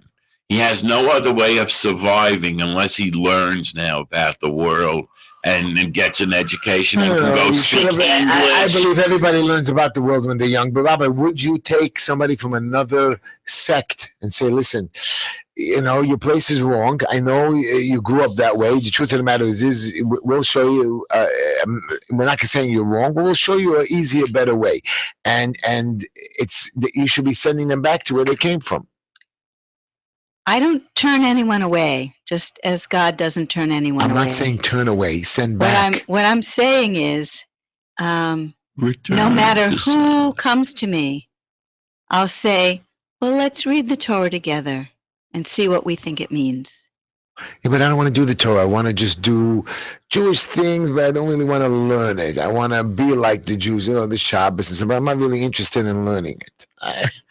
I'm done with that. I just want to, hold some of the things to be a Jew, right? Not everybody's interested in studying laws and rules and regulation. Right. I'll do the common sense things. I won't kill. I'll believe in God. I won't steal most of the time. And I'll be nice to people. I'll be nice to people. I'll be nice to humanity. Like, what's that guy? Who's that richest? Just like, who's that Hungarian Jew? When you have all the food left over, you give it to the place. Right. So the same thing. Yeah. That's it. Yeah. Okay, Rabbi, you have to sit back now. We have a caller, Norman, very good man. And I don't know how he's going, this call, so be careful. Norman, how are you? You're on the phone you're on the show with Rabbi Jill and Heshy. What are you going to get me for? Well, by the way, Norman, you saw that I did tell everybody about Schindler's List, which is a super duper great 1-1-2 movie. Okay. Listen, you're speaking when you talk. You mention my name to this rabbi. You talk in cryptic language, like something's going to befall her. Nothing's going to befall. I said you're a good man. I'm sorry. Did you not listen to the introduction? Did I not say good man? Good man. How many times do you want me to say good man? I'm sorry. You're a good man. Well, I try to be good. Okay. Say thank you, Uncle Heshy. Thank you, Uncle Heshy. Hi, Norman. Hello, Rabbi. I just want to know, do you have more than 3 marriages? Because I think Heshy's bringing rabbis on that. I warned you. We had a rabbi that was married a few times. And is that allowed? I mean, That's just a joke. Listen, it's just a joke. I just had my my 40th wedding anniversary. No, that's wow, 40. Yeah. Wow. I was married at 9. I got that. Okay, I'm sorry. 40 years, very you know nice. what? You said, I think- hello, and do you have a problem? And that's beautiful. And people who can't make it, do you have a problem with them getting divorced? Do you believe in divorce? Well, it's not something to believe in or not believe in. My parents were divorced, and it was a good thing that they. But were they friends? They had a hard time being friends. I don't understand that. Get divorced and be friends. It's just get divorced. No, and live yeah, together. You know sure. why that doesn't happen? Because they don't get divorced right away when they should. You know what, Neil? I think Heshy watched too much Leave It to Beaver. That's why he has mental issues. It's the truth. Okay, And you no, know but what? the time is running up. I got to do like advertisements, and I'm not going to let the rabbi without I have a whole bunch of stuff to I just want tell. to say something that I know you're not going to like. I feel the pain for you for what your father went through, as anybody that went through that. And there was also gypsies, there were gay people, there were resistance fighters, all kinds of insanity from the insane Nazis. But I'll tell you this, Hesh, if there was a God, it wouldn't have happened. So That's what I'm asking the rabbi. So Heshy, That's what I'm asking the rabbi. The rabbi told me no, there is a You don't God. have to ask the rabbi. There is no God. No, you're not authoritative in this. The rabbi is authoritative. Listen, I don't have to be an authority. Let me ask you this question. You there? Here's something Okay, I'd like to. listen. May I just say this to you, Norman? Listen one second. Okay, then the rabbi. Listen, during the Vietnam War, we bombed Laos, Cambodia, and North Vietnam and South Vietnam like no country's ever been bombed before. More bombs on that country than all of World War II. Then we used Agent Orange, which is a toxin that defoliates, yet it gives cancer. Now, I'm sure all these millions of people that perished prayed to their God. Oh, God, what did we do to deserve this? You know, first it's the Japanese that take over our country, and before that it was the French, and they torture us and they beat us, and now it's the Americans, and we got, and so on and so forth. God never helped them. They were burnt alive by napalm and insanity. So where was God to protect them? And then the last thing, it's like the icing on top of the cake. When there's troubled areas, the United Nations sends in troops, and Neil knows this is the truth, to stop the insanity and the brutality. Then the UN troops come in and then arrest the men and the women. And it's crazy. What kind of world is this? Anyways, Norman, thank you. No, I'm with the rabbi. Okay, but Norman, thank you for the call, baby boy, and we're gonna let the rabbi answer that. Have a good night. There's no answer, please. Wait, it's the answer. Bye, Norman. You feel all this very deeply, and my heart goes out to you, to anyone, to many like this, to many who have experienced such suffering, and who feel it as deeply as you do. Where we are as a human family stares us in the face from the newspaper, from the internet. This is who we are as human beings. And there is a professor, Professor Steven Pinker at Harvard, who wrote a book. It was published in 2012, I believe, proving in a scholarly way over 400 pages that we as human beings are becoming kinder and gentler. So it's not happening fast enough, but it is happening. And I actually made contact with him. I told him I spoke about the same thing right before his book was published in my Rosh Hashanah sermon. This is our task. This is where God is leading us. And we can only say that we're not there yet, but that each of us has to move forward just a little bit. We can't point fingers at other people. God notices our improvement. Nobody can prove the existence of God to any other human being. But through taking our spiritual baby steps forward, we can each prove the existence of God to ourselves. Rabbi, was Adam and Eve created, or did they come from evolution? It is my belief that Adam and Eve are legendary. So there was no creation of man or woman coming from, because I always say, and don't get angry at me, Rabbi, I tell a lot of people, No anger. that the women, according to the way I learned it, were created from our leftover rib. So the women are... Not only rib, it had to be a leftover.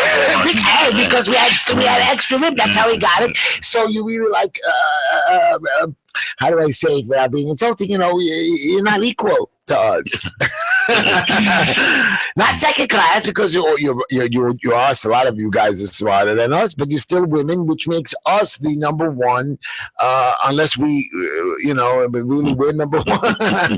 That's the way it is. The creation story says male and female, God created them. So the second creation story about the side that the woman was created out of is really not a story about creation. It's a story about marriage. When the scene shifts in the Torah away from all over the whole of creation to that very specific place on the earth, the river Euphrates, Conneticut, that story begins. It's about the acquisition of civilization. And God tells us what we need for civilization. First, there was language. No, before then that. There was marriage. Where did man and woman come from? Did we come from monkey? Did we come from fish? Was the world Big Bang? I mean, sure, it was God. He took these two things and banged it together. I have to tell you. Did we come from an egg? Did we come? I mean, I have to tell you that before I was a rabbi, my first career was as an evolutionary biologist. Wow. You're speaking to the right person here. So, and it gets even better than that. I mean, if we're going to talk about that, we came from the Big Bang theory and all that stuff, then why? If God is one, right, then science is God too. Well, of course, he made science. There's a reason why he created the peach that goes in the ground, the pit that's very strong. That's why he created that. We have the intricate blood vessels moving around that nobody understands. He created stuff like the trees have to give off some kind of thing to make air. Otherwise, we can't breathe. And air is for free. And, it's great to keep breathing free air, because if you had to pay for it all the time, you die. But food, you can find a way of drinking. So there must be some kind of superpower. And also, here's my other question. You heard of Adam and Eve, right? And I've been asking these questions forever. Somebody told me there was somebody called Lilith. That's a Bobamais. Not true at all. Because it's an invention, so it's not a fact. It's a midrash. So it's a midrash, but still, it's not in the Torah. I know it's not in the Torah, but still, it's gossip. How could we always have gossip? There was always another woman in the picture. Superstition. And you see how the women always cause trouble. It's always another woman. Anyways, wasn't that with David Melech with another woman? He had 1,000 wives. Yeah, but one of the wives he killed for, was it Shlomo? He killed for Bathsheba. Oh, he sent out the husband. Whatever the deal is, the point is the woman caused trouble. Okay. I think David caused the trouble. Let's take another caller, Rabbi. Is that okay? Oh, sure. You're on the air. Hello. Oh, Heshy, hello. I enjoy hearing Norman, but the Ho Chi Minh Trail was North Vietnamese territory within the border of Cambodia and within the border of Laos. It was enemy territory in those two countries. I don't need Norman saying we bombed Cambodia and Laos. So, he doesn't even know. Who, Norman or me? Norman. It depends who's on the phone. Right. It was about 10 to 15 miles within the border of the Ho Chi Minh Trail. It was protected by the political leadership of Cambodia and Laos because they were afraid to do anything about it, but they wanted us to do something about it. We didn't bomb what's this we? America didn't bomb Cambodia and Laos. It bombed the Ho Chi Minh Trail. Very good. You see, I mean, nobody got injured? Oh, wow. Are you kidding? War material got injured. Soldiers got injured. Right. What, that Agent Orange Right. stuff? It's not good no matter what. War is, I mean, in Vietnam, it's just Telling you, I met a guy who used to work with me, and he was in Vietnam. And ever since he came back, he's got breathing issues and this. But still, and that. now we respect. I mean, finally, after all these years, Of course we should respect No, them. but when they came home, The they truth weren't came out. respected, and now we Right, respect. I know, but anyway, they did what they were ordered to do, and that's what But a we nice do soldier honor- does. right, I Well, mean, you know what people said during the 60s? What happens if they give a war and no one shows up? It'll be good. Finally, good. I never thought of that. Wow, very nice. The Agent Orange was in the southern part of South Vietnam. It wasn't on the Ho Chi Minh Trail. But the I don't Agent, know, this guy was a Marine. and the Agent Orange killed the enemy and didn't kill us. It killed the vegetation that the enemy was hiding under. Yeah, it was Right. a terrible war. So the Agent Orange. Oh yeah, I mean, Well, any war is it's terrible. horrible. Any war is Well, terrible. we lost, I think, 50,000 people. Yeah. Oh, and by the way, I it was think terror. more. Oh, I'm sorry, but it was terrorism going on in the southern part of Vietnam. That's why the population didn't want to say anything about the enemy among them because of the terrorism.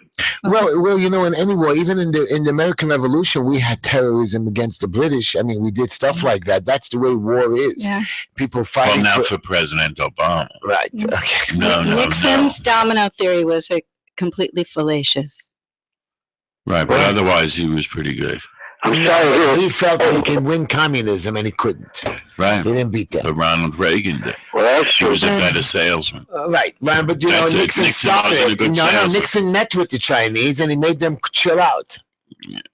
That's Anyways. true. also. He normalized relations with Right, China. he wasn't scared, and that's why Nixon was able to fix up Gorbachev. That's why, Reagan did. Carter made a big peace treaty between the Arabs and the Jews. Come on. Did you ever see the Arabs and the Jews in 76 sign? That's the coolest thing in the whole world. And how long did Sadat last? Doesn't make a difference. After But that? the Egyptian and That was his Israeli, death. excuse me, the Egyptian and Israeli peace to this day lasts 30 years later. Is it more, or is it 30 years or more? More, 76, 80, 96, 06. 40 years ago, they made peace with the Egyptians, and they're still buddies, still holding. Yeah, thank God. If it's done right, done by a good man. I know everybody hates Mr. Carter or whatever, President Carter. Larry, thank you for your call. You got any questions for our rabbi or me, or are we just calling to say hello? Oh, the rabbi, when she mentioned domino theory, if I say let's look at a map, does that upset her? Thank you, Larry, for the call. Okay, Good bye. night. I better stick to religion. Okay. So, Rabbi, I have a question for you that Go ahead. You said you had tough questions. I had some time, but I want to want to hear raise something tough. Okay. Go First of all, two-part question. Okay, number one, you've been to Israel a couple times? I've only been once. I'm going to go soon. Oh. Not this year, but next year. Me too. I would like to go next year too. My boys are going in August. Esti Alcohos just went.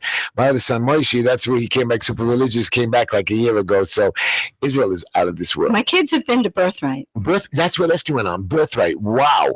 My boys just don't stop talking about it. Something great, something out of this world. They loved it. I've heard about it. I don't really agree with it, but What is there not to agree because with? it's a big party for the teenagers. It's wonderful, It's the not. experience they get. I was It's a in the party. hospital. It gives them more of a Jewish feeling. Not a Jewish feeling. It gives them more of a I party met a feeling. nurse Yeah. that had nothing to do with religion today. She's a nurse. But yet she felt so warm and close to the Jews because she Of was course, when on you go to Israel, Birthright. all it And is, she learned a lot about the history yeah, and but this Neil, and that. Neil, you do this. Not everybody has to be That's not true, religious. Neil. In any country, if you ever go to Italy, Go to Italy for a month straight. You're going to fall in love with the people and become one of them. Israelis are very wonderful people. Oh, please. It's not the people of Israel. It's the people They of Israel. suck. Are you crazy in the head? Come on. Those people are arrogant, unsmelling. Wow, how can you talk like that about the Israelis? They're worse than the Europeans. Oh, with dear. water Wow. and showers And you're and not looking at deodorant. me and screaming at me. Oh, Neil, man. everybody call into the show fast. 718-303-9090. I Please, love ever see the Israelis? As long as the shirt is pressed, they wear it for a week straight. The same shirt. Gosh. Well, I'd hate to paint everybody with the same brush. No, we don't do that. You just form an opinion from being there. That's all.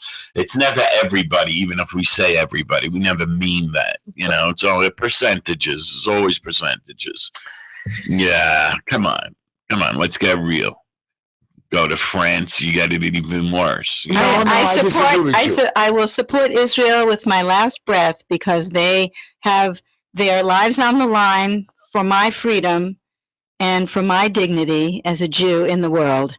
I'm so grateful to the people who live in Israel. What's your opinion of Bibi? It's really easy for me, a safe American, to say things about the people who govern. It's very hard to govern. It's hard to govern over there. It's hard to do anything. Hard to run a synagogue, hard to run a business, hard to run a radio show. There's no respect for anyone who shows weakness in the Middle East. That's for sure. He's got to be strong. He's got the support of the people who he governs.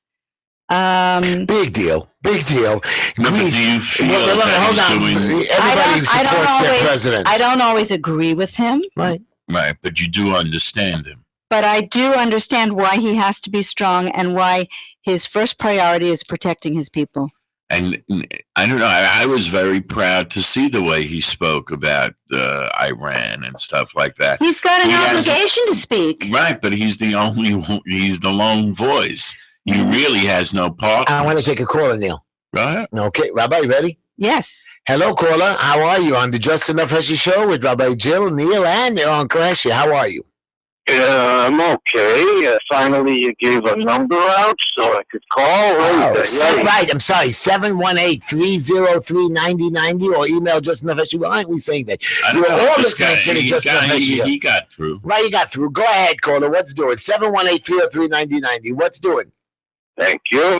I live a couple blocks from the Actors Temple, and about a year ago, you can't judge from one time. I go over there to do a yard site to pray a little bit, and somebody comes up to me at the door. Yeah, who are you? You want? They were really nasty. How awful! Yeah, because we stand for that. You came on Shabbat. You came on Shabbat? Yeah. Was I there?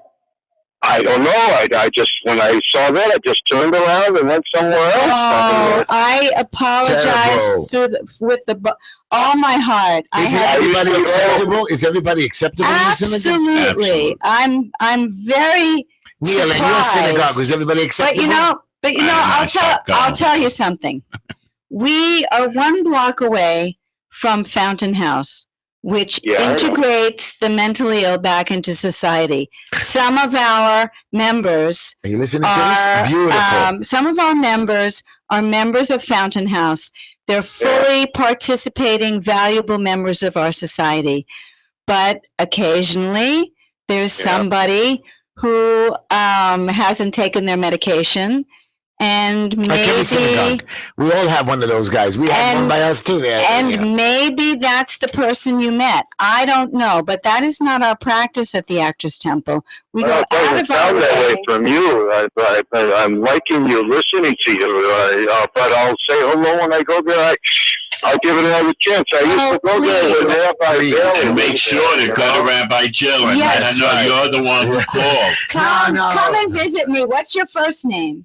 Yitzchak. I used to go there when Rabbi Valley was there. Oh, I know Rabbi Valley. He's a sweetheart. Yeah, it was very nice. And I don't know, the cool people. Then I see cool people up there. I say, Okay, from the greeting from the guy, and you got to be cool as opposed to uncool. What does this mean, cool? You know, I What get do you it. mean It's- cool? What do you mean cool? Well, What we, if it says on the front of the synagogue, we're a shoe of warm cool, people. Oh, no. yeah, Oh, cool, warm- warm people. Cool, Cool cool shoe. means you're cold. That air conditioning. Yeah, I mean, I don't, you know. No, doesn't mean that. I don't want Oh, you gotta be that. I mean, cool to be like that. yeah, you gotta be. What's cool? You gotta be. Yeah, I'm not cool. Cheerful. I'm too old for cool. What happens if you're too old for cool? Whoever you are, Yitzchak, we It's a will silly slogan. we will accept you and love you. I gotta write that down. But But you've before, you've got to come in and say hi to me.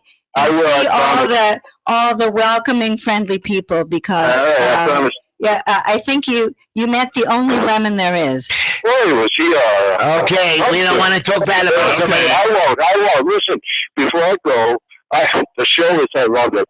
Telling you guys, I listen to Oh, everything. thank you. I really so very much like him. Thank you so much. thanks. Thank you, caller. Thank you. Thanks, You see, Yitzchak. by the way, everybody, you see, if you like to listen to the show, and we are on Mondays and Tuesday nights from 7 to 9 p.m. 303 But you 9090. never say the area code. What's wrong with you? I want people to think a little, you know? Like, I don't want them calling up zombies. 718-303-9090. You can advertise with us by just going to justenoughheshy@gmail.com. You can get us live on YouTube or recorded on YouTube by I typing tell you what, why don't you guys out there try to figure out what the area code is? The number's 303-9090. We're in Brooklyn, so Okay, and we're in Brooklyn. See if you can figure no, it there's out. 347 also. Yeah, I didn't do it. Okay, shut up. Yeah. Anyway, Shut up. Just- What are you talking about? I'm sorry. JustEnoughHeshy@gmail.com, and you can get us on Facebook at Just Enough Heshy. Please, guys, go get some. If you want to smoke a cigarette and you don't want to smoke, really, I have one. You know, I didn't smoke the whole night. I have a Black Label. Put it in my mouth, you know, but Black Label electric cigarette, BL Premium, PREMIUM, eCig.com. They have the menthol, the regular, and some other flavors. Mike 561-239-5941. Again, Mikey. I'm sorry, That's too Mikey. fast, the Mikey, number. because I didn't say Mikey. 561-239-5941. Mr. Clean Dry Cleaning. Free pickup and drop off. 347-369-3051. Again, 347-369-3051. 25%. 25% of your call. Green Line Building Solutions. We do asbestos inspections. We help you with everything. Expediting everything. People just call You have 718. a building department, HPD, Anything to do, even a selling, buying advice. anything. 71 inspection 718-871-0382. 718-871-0382. And even if you just need a friend, call Yeah, that. call. We got people that don't really pick up the phone so well. I know. Oh, that I know. Terrible Believe our me, phones, you I can be know. on hold, I know. and they tell you push But this. you're not on hold for push 40 that. minutes. You're on hold for 5 minutes. What do you want from me? It's 5 plus what? Maximum Equals. 7 minutes. Never more than that. But if you Why? push, Because then you hang up on them No, and have to call back. but if you push the proper extension, you get right through. Anyways, everybody. Green Line Building Solutions, 718-871-0382. You're listening to the Just Enough Heshy Show. We're coming down to the last 15 minutes with Rabbi Jill, 718-303-90. Rabbi Jill Hausman. Rabbi Jill Hausman from Right. the Actors Temple. That's it. Before I ask, I'm going to ask my tough question before I go. Okay, good. You went to Israel and you went to the Kotel, correct? Correct. The wall. I wasn't a rabbi then. Doesn't make a difference. You went to the wall, rabbi, not rabbi. Mhm. You went to the wall. Yeah. And you believe it shouldn't be separated men and women. It should be mixed. You have the Correct. right to take the Torah out. Right. Do you put on tefillin and stuff? I've never put on tefillin. Because Um, a woman's not supposed to. Or shouldn't, That's or not doesn't the have reason. to. Not the reason. That's Doesn't not have to. I never have done that. Because a woman doesn't have to. I prefer to take, let it be a symbol before your eyes. Let it be a sign upon your arm.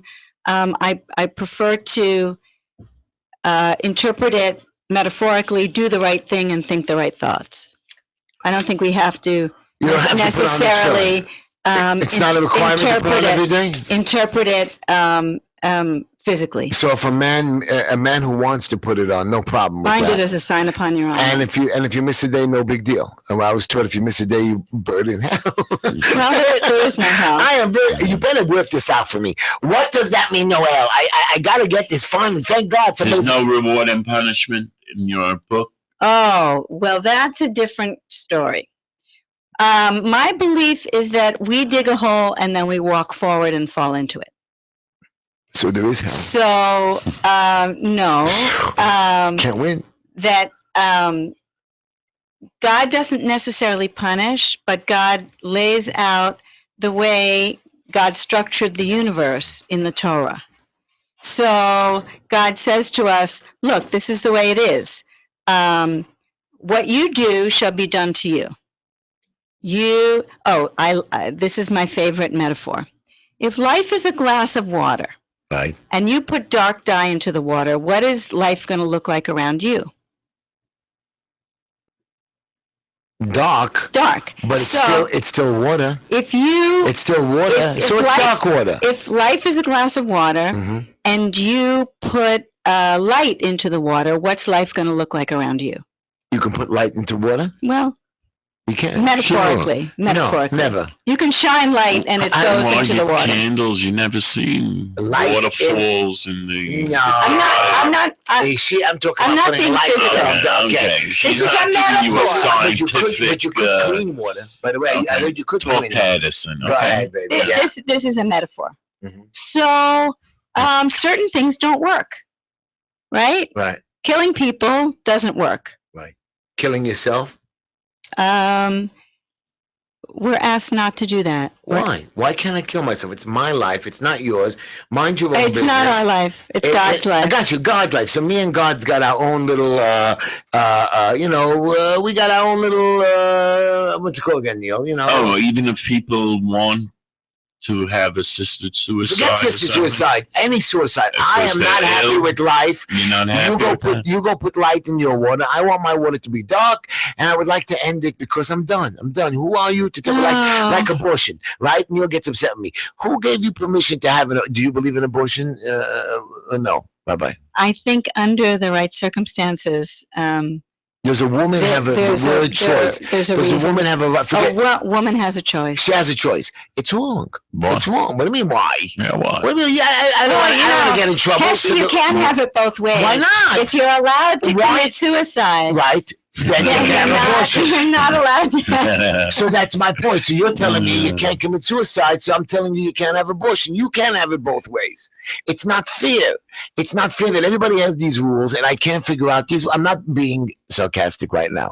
I'm being upset. And forget about that. I know that I'm religious. Okay, don't get me for a second. I'm Orthodox and I follow the rules, and whatever reason I'm trapped in it or not, I'm unhappy that other people could break the rules, and the people who break the rules are not telling me why they're allowed to do it. You're not. Why you're getting away with it? Why are you committing murder? Why did the people who are becoming super religious or talking about the Holocaust have? I mean, I know I can't have it both ways. So give me a right way. But so far, everybody has a new way, and I'm not. I'm lost. Why is it one way or another? Right. So I'm asking you, why can't it be merge all the ways? By the way, Neil, and that's Rabbi, what you do. You make decisions every day. The Reform, Reconstructionist, which basically you follow their teachings in a sense. Am I correct? I'm a liberal Jew. A liberal Jew, but still you follow more in their way instead of the Orthodox and the conservative way. Correct? It depends. It depends what I find in the Torah and what sages I respect. Oh, and there's some that you don't respect in the Torah? There are commentaries by people I greatly respect, and I disagree with certain commentaries. Like the Rashi? Do you like the Rashi? I respect Rashi absolutely greatly, and I disagree with several of his interpretations. And the Rambam? Maimonides is pretty trustworthy. So he's cool. Rashi is not so cool. The Rambam is cool. I haven't read things by as many things by the Rambam that I disagree with as Well, the Rambam was a scientist. He came from he was a physician. Right. He comes from a scientific orientation. So we're like more like, and what about the Zohar? The great mythical Kabbalahist, right? The Zohar. What do you read the Zohar? Do you believe in the Zohar? Is the Zohar really true? Or is it just a book, like Neil said, somebody added on a couple more pages after the guy wrote it and made it more interesting? The Zohar, I think, is very problematic for women because it's written from a very male point of view. All of it. The Torah is also a male point of view. Yes, it is, but the Torah is very bigoted. I wouldn't say it's bigoted Honor so thy much father than mother. Mother always is number 2. Adam and Eve, never Eve and Adam. No, in Kedoshim, I think mother is mentioned before father. It's the Midrash. Big deal. No, it's not the Midrash. It's not real the Torah. No. It's not the real Torah. It's the Torah. But it's chapter 19 of Leviticus. I don't know. Right? Does say mother first? I have no clue. No clue. I believe father, I'm not mother, a scholar. I'm and just that's a regular guy who has an opinion about things. Right. That's it. Right. Well, I still believe you should listen both to your father and mother no matter what. It does say mother and father. Mother is first. Wait, I can't read that. Oh, after father and mother.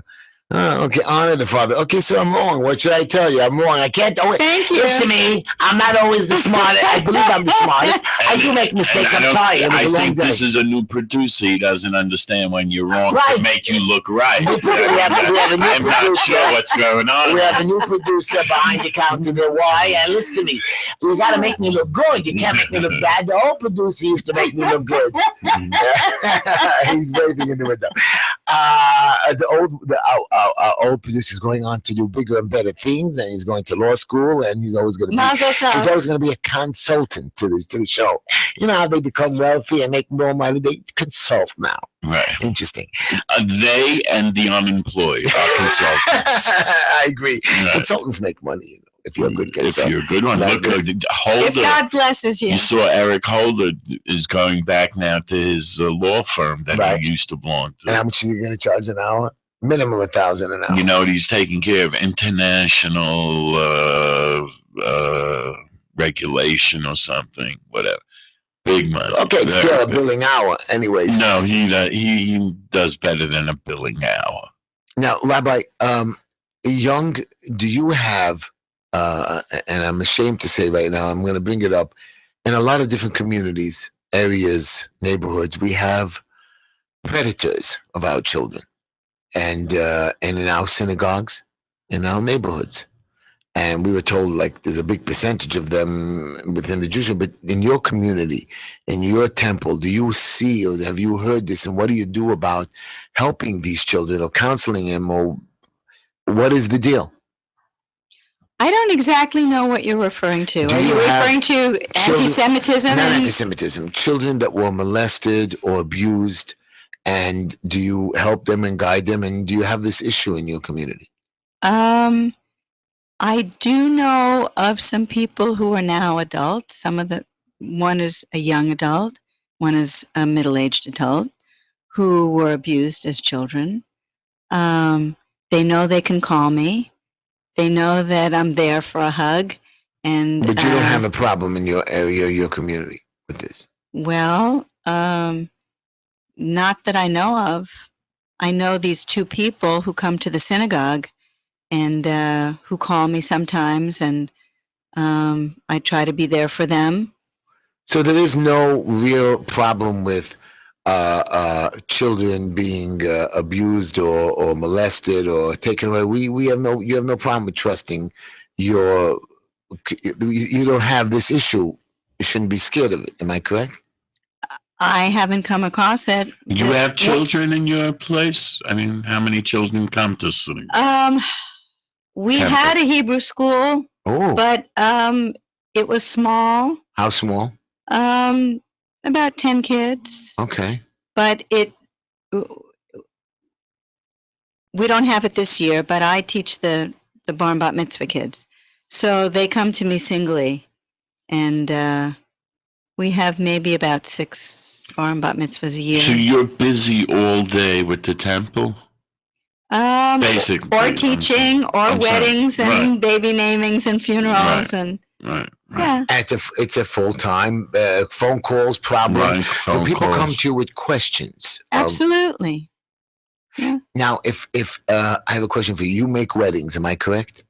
I just want to say that I have a synagogue, unlike many synagogues, where everyone has my number, everyone has my email. Right. If anyone ever wants to ask me a question, they just call me up, they send me an email. I'm there. There are no filters. I have no secretary. Any synagogue can call you, only your congregants. Anyone. Because my rabbi also, we have everybody in the synagogue has his number, and we can call him all the time or leave That's a message good. for That's him. a blessing. Right. He is a cool dude. You could ask him anything, and I sometimes try to ask him a tough question to shock him. You know me, and he stands firm. He answers me. He knows the answer. And I was very proud of him when he came up. I came up with a new idea. I said, lobster is not kosher. You know that, right? Right. We have fake crab, but no fake lobster, and I really want to eat lobster. So I went over to the rabbi. I said, Rabbi, what happens if I create DNA and mix a lobster to get fins and Scales. and scales? He says, well, it doesn't work. He says, because listen to this. He says, when God created the fish, he didn't tell you that if it had scales or fins that it's kosher, that you can recognize the beginning of that kind of fish. It must have has to have that race or don't that. call it lobster. What do you care? Okay, but it's you a new can't- breed, it's a new breed, which really tastes like but all lobster. the breeds were already chosen in the Torah, and now that you want to come up with a new breed, it doesn't work like that. I'll tell you what, create you a new- come up with it, I'll come up with the rabbi that tells you it's good. Wow, you are wonderful, Neil. See? Anyways, that's very cute. Yeah. Rabbi, we're coming down to the last few minutes of the show. And I just want to personally thank you for coming. Yeah, you are Oh, It was wonderful. I wonderful. thank you. It was This was wonderful. For me. Yeah, for me it was Well, just do you- very can you warm, tell very us- nice. Can you tell us your website? Oh, you did tell us. I'm sorry. TheActorsTemple.org. ActorsTemple.org, and you can get all the phone numbers there. You can reach the times. You have different shows and plays in the synagogue. Now, before It's I go, not related to the synagogue. it's not related to the synagogue. It's a Well, it is. It helps us. It No, helps us but stay- I'm saying, but it has no but you do have You don't synagogue pick and plays as choose well. Yeah, that was my question. which Do you- shows do you, play. at right? the Do you pick and synagogue. choose? Why would you allow a dirty show in the synagogue when you can't do that? You know, a show that Our has. theater manager makes the decisions. So we're very. We try to run the scripts by the board. After we had some unfortunate choices. Oh, okay. So that's what I was trying to ask you. And This is and life. right, you so know. they read it, and do you make any changes to the script? No. No. No, we Too don't. bad. We had Rain Pryor. I'll give her a plug. Richard Pryor's daughter. No way. She did a wonderful show, Fried Chicken and Latkes. She had a Wow. Jewish grandmother, so she's actually Jewish. She had a Jewish mother, and Richard Pryor was her father. Wait a minute. Richard Pryor married a Jewish girl? Yes. Wow. And Wow. yeah, and she did a wonderful show about being Jewish and black. Wait a minute. What's the name of the show? Yeah, it's not there anymore. It's called Fried Chicken and Latkes. Wow. Yeah, she was Well, amazing. I'd love to see It's like, that. Yeah, it it's was like great. hearing Michael Jackson being Jewish. That would have been cool. No, but Richard Pryor was funny, so I'm sure his daughter carried over. Rabbi, Yeah, she's very we talented. got another 30 seconds before I want to ask you a question. Madonna with the Kabbalah people, are they normal or not normal? What's wrong? Everybody tells me they're not normal and they're fake and they're a con game. Are they or they're not? I don't have personal experience with those people. Anything that helps a person to connect to their spirituality and to They're connect sucking money from you, like the connect to Scientologists. the divine. They're sucking money. It's a game. If it helps them to be better people, To suck their money so you can I join don't agree with sucking money from Hare anyone. Krishnas. You know, they people want to go to Hare Krishna because There are it's the- cults. right. And I think the Kabbalah is a cult. No. I've heard that that's true. I have no personal experience with it. Well- Yeah, I'm not big into people Right. with Kabbalah. Right, but the Kabbalah thing is I fake. don't believe it. Anyways, everybody, thank you so much for listening to us. Thank you. Rabbi Jill. We could go on forever. We here. can. I Yeah. got to close the show with my closing quote. And here we go, Neil. Ready? Please don't let me go. Go ahead. Go ahead. I have never in my life envied a human being who led an easy life. I have envied a great many people who led difficult lives and led them well. I read that before and I like it. Oh, that's very nice. Okay, come on. I'm not so nice. No, about he that. hates that. He hates that. Why should anybody have a difficult life? Right. Why do you insist that people have to suffer? Everybody, call us tomorrow night. We'll But be I right just back want to to make you. sure You we got 10 understand. seconds. 5 Thank you. Non-profit. is the best profit. I have no choice. I have to take that Okay. over because Heshy's not here. It's a little game we play. Thank you, everybody. Good night. Thank Thank you. you. Come to the Bless Justin you. Heshy Show. Thank you.